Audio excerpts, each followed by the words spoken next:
The Renaissance was the period of the great flowering of literature, philosophy, art and science in Europe in the 15th and 16th centuries.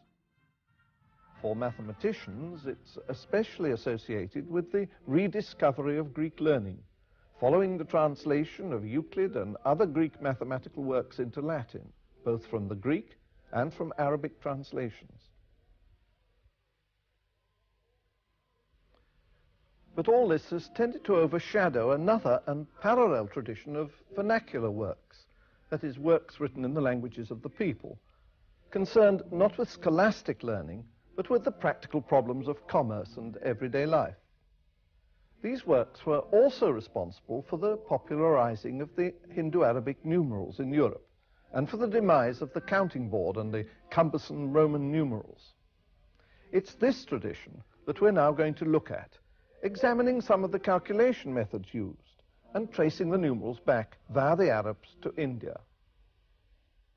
Towards the close of the 15th century, two remarkable vernacular works appeared.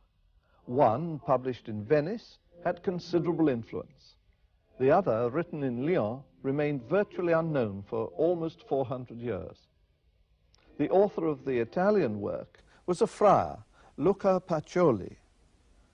Born about 1445, he was a private tutor in Venice, where he also joined the Franciscan order, later moving from city to city as a public teacher of mathematics.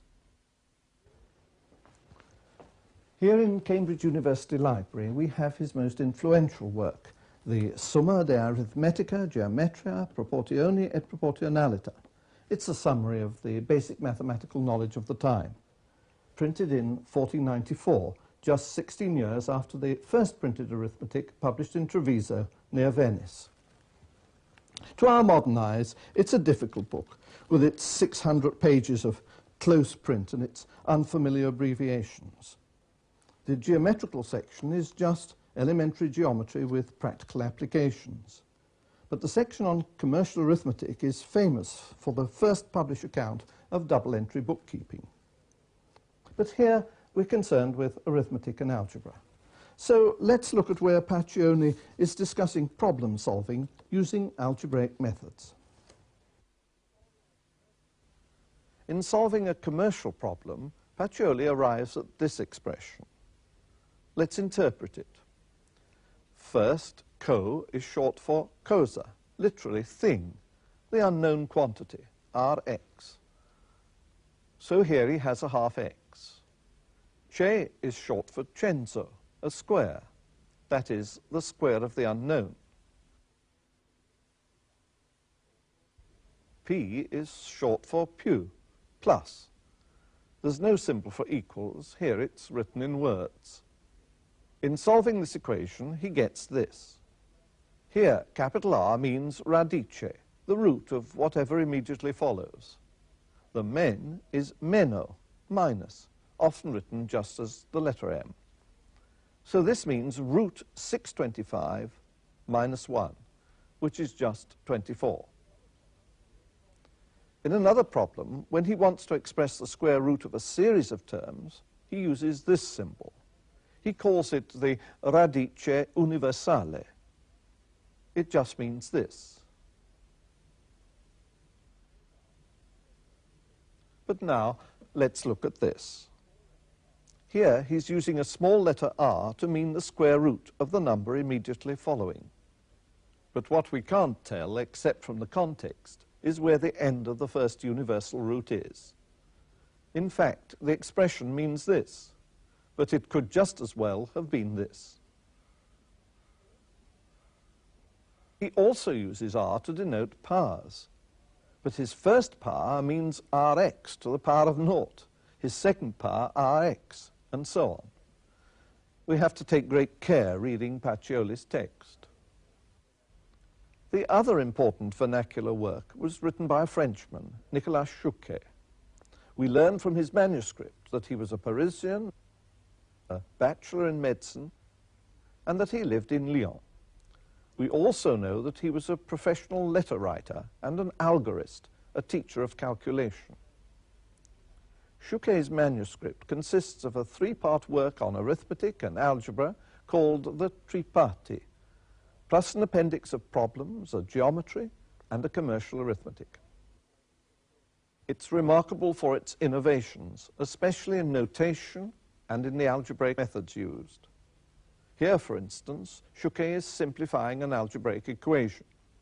First, this means square root, and it's easily extended to the cube and other roots just by changing the numeral.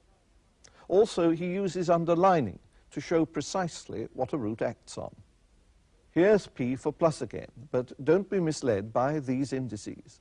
They don't refer to the numbers, they mean powers of the unknown. So this is actually our 4x squared, and this is 4x, and this 2x. But now look at this page of the manuscript. This is quite new. The index 0 is used with the number 72. It's as if we wrote 72x to the power of 0.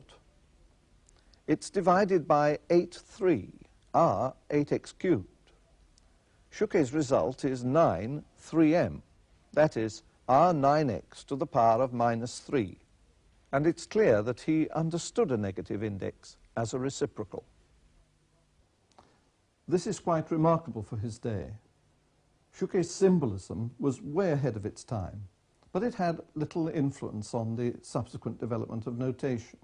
This is because of its subsequent history and because it wasn't printed. It fell into the hands of one of his pupils, Etienne de la Roche, who plagiarized large parts of it under his own name as arithmetic newly arranged. Unfortunately, he left out the more original parts.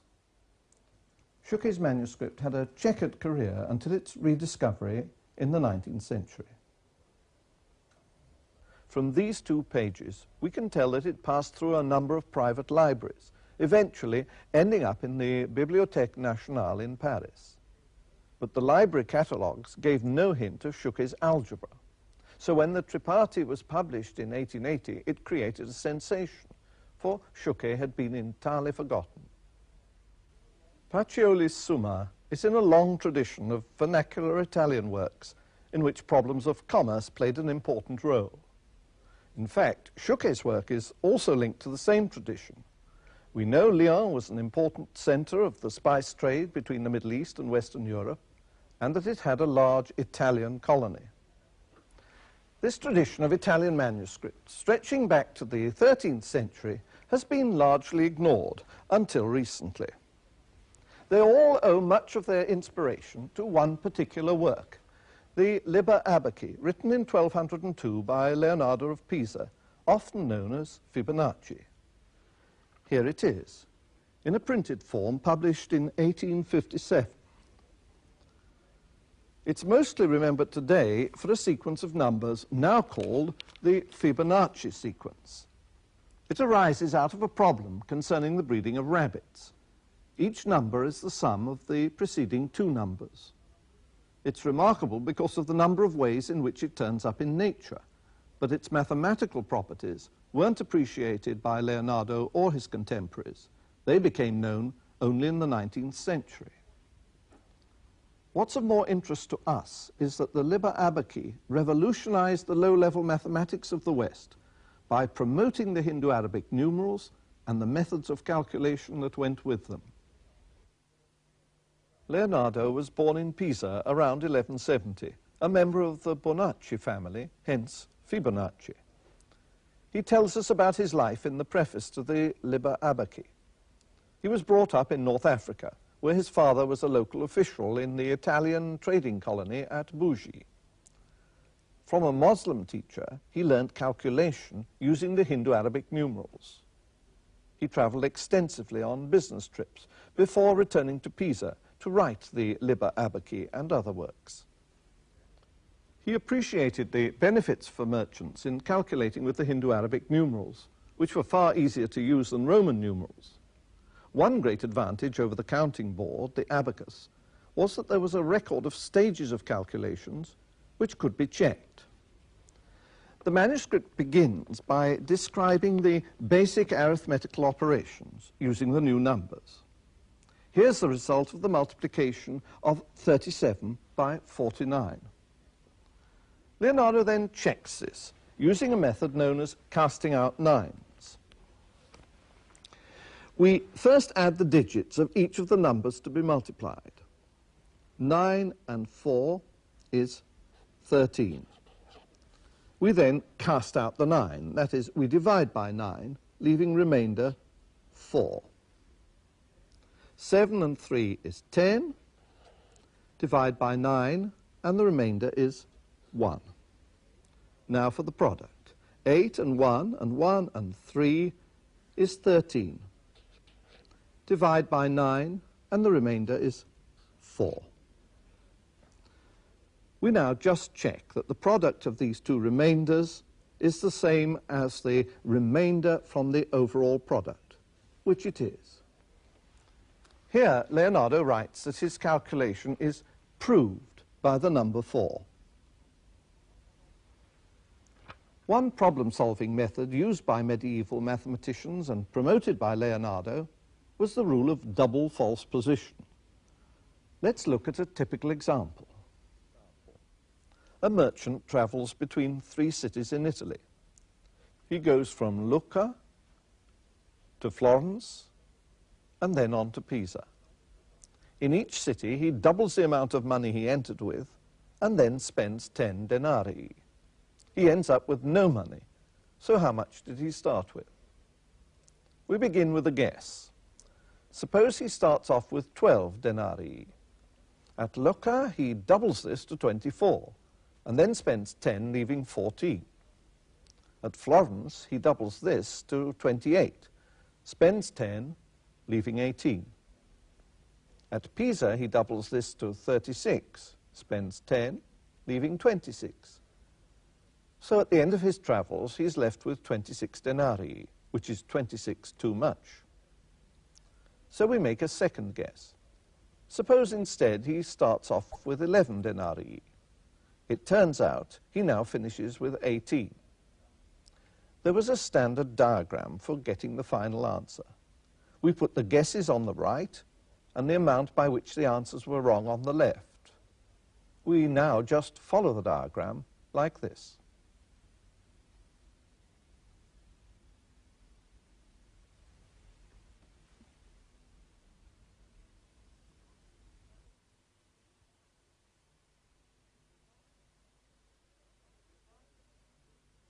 The advantage of these methods was that they could be carried out by rote without having to form and manipulate algebraic equations, for which there wasn't any adequate notation.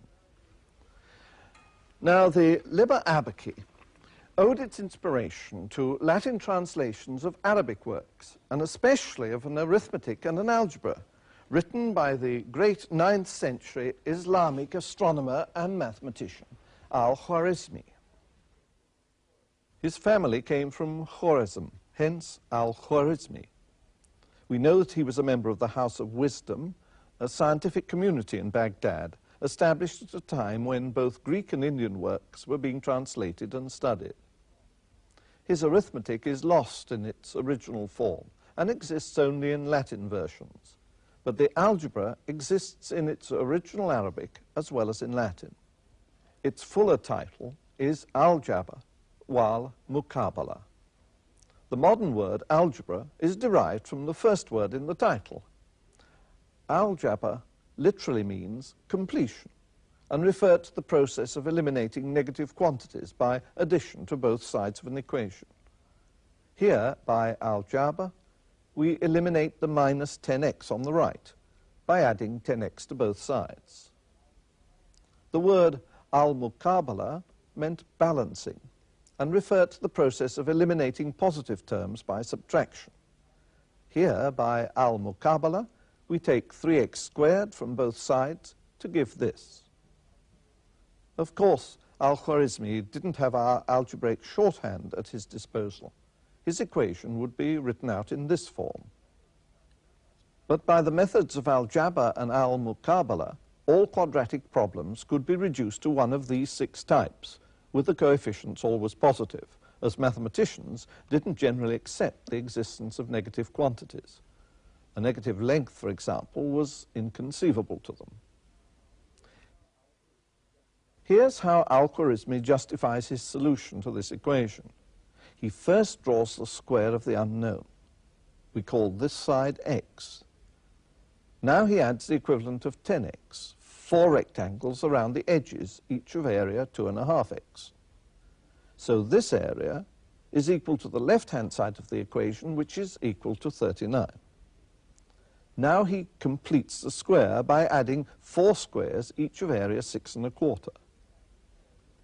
So we've added an area of 4 times 6.25 to the previous given area of 39, making the total area 64. So this side is 8, which is 2.5 plus x plus 2.5, which is x plus 5, so x is 3.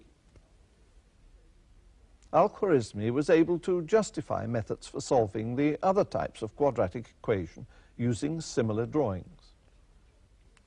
These methods were used in Islamic countries for problems of determining inheritance or land distributions. So we see a continuous tradition of algebraic and numerical problem solving stretching back from Pacioli and Schuke through Leonardo to Al-Khwarizmi.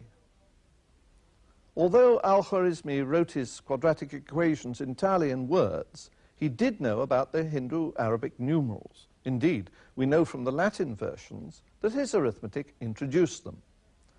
But what we don't know exactly is how they were presented in his original Arabic, because translators often made alterations. But we can trace the origin and development of these numerals and their transmission to the West. They'd come from India to Baghdad with manuscripts brought by trading caravans. The first of these, probably a work on astronomy by Brahmagupta, arrived around 770 AD. The Islamic Empire extended as far as the Indus Valley, but the earliest numeral system there was just a simple tally system.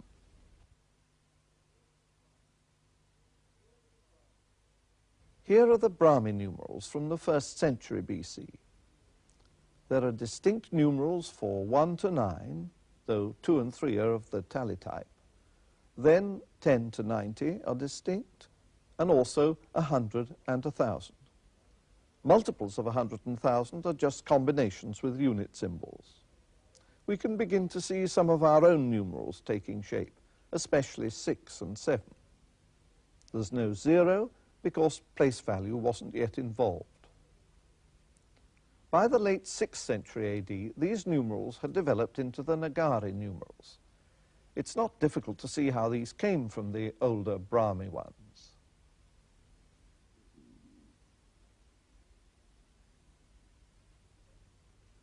Let's see that again.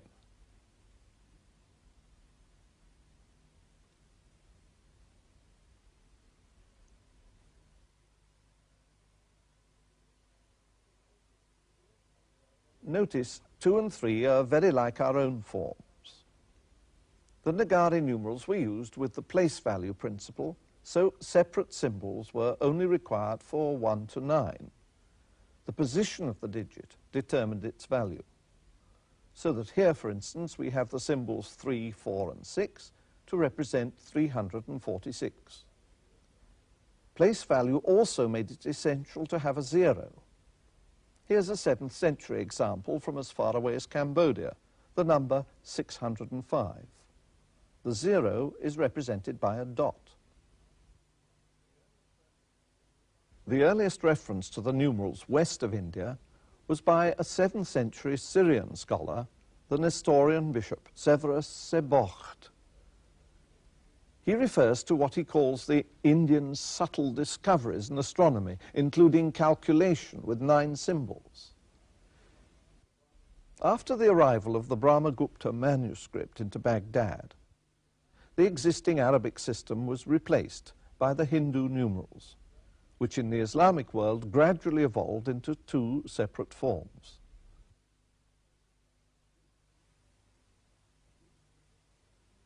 These, the East Arabic numerals, are those in use in the Arab world today. The West Arabic forms first arrived in Europe through Spain and Sicily. The oldest European text introducing the numerals is Spanish, the Codex Vigilanus, It dates from the second half of the 10th century. Here's where the numerals are introduced, but without the zero. But such early attempts to promote the numerals in Europe failed. A second attempt, this time by Gerbert, later to be Pope Sylvester II, introduced the numbers on the counters used on the counting board. This failed because it proved less convenient than the normal practice of using unmarked counters. The numerals, as on the counters, appear frequently in 11th and 12th century works. But because the counters can rotate, a numeral like this could appear in any of these forms.